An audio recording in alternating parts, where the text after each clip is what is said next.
Go. Now that's a scary little two-letter word. In fact, it's probably one of the most feared words in the church today.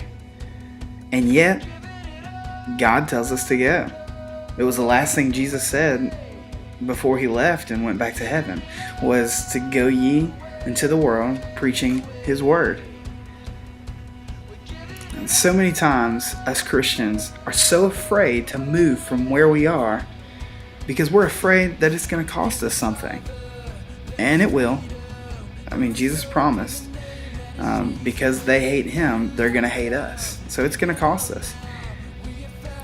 But God does not take this call lightly. You can search throughout scriptures and see that for yourself. If you look in Ezekiel, God says, now these are the words of Christ. He says, you must warn the unbeliever if they're going to live. That was his words. You must warn the unbeliever if they're going to live. And he goes on to say that if you don't tell them, if you don't speak out and tell them of their wicked ways, then they're going to die in their sins. That's pretty heavy. That's a heavy responsibility. But fortunately, it's not something we have to do on our own. See, in 2 Corinthians, God says, we are workers together with him. So Christ works through us and in us and with us.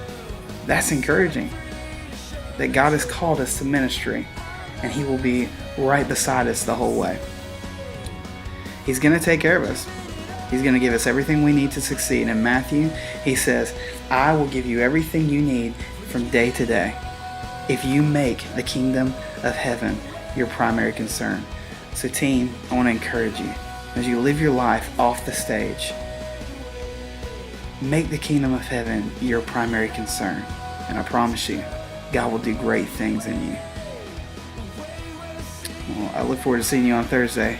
You guys have a great week.